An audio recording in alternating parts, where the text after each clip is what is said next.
સમાચારમાં વાત કરીએ જાંબુઘોડાની તો જાંબુઘોડા અભયારણ્યમાં આવેલા જાંબુઘોડા અને શિવરાજપુર રેન્જમાં વન્ય પ્રાણી સપ્તાહની પણ ઉજવણી થઈ હતી। વન્ય પ્રાણી સપ્તાહની ઉજવણી નિમિત્તે રેલીનું પ્રસ્થાન પણ કરવામાં આવ્યું હતું। પ્રાપ્ત વિગતો મુજબ અભયારણ્યમાં આવેલા શિવરાજપુર અને જાંબુઘોડા રેન્જમાં વન્ય પ્રાણી સપ્તાહની ઉજવણી થઈ રહી છે।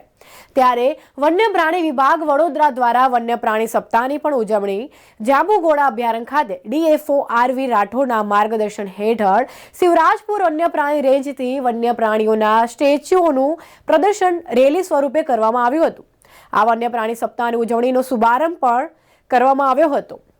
શિવરાજપુર સરપંચ ભાવનાબેન તેમજ શિવરાજપુર માજી સરપંચ કનુભાઈ સોની દ્વારા કરવામાં આવ્યો હતો। આ પ્રસંગે જાંબુઘોડા આરએફઓ શૈલેન્દ્ર રાહુલજી તેમજ શિવરાજપુર આરએફઓ આરએન પુવાર તથા આદિવાસી આશ્રમ શાળાના આચાર્ય જયેશભાઈ પટેલ, સુરેશભાઈ પરમાર સહિત આગેવાનોની ઉપસ્થિતિમાં કાર્યક્રમ ઉજવાયો હતો।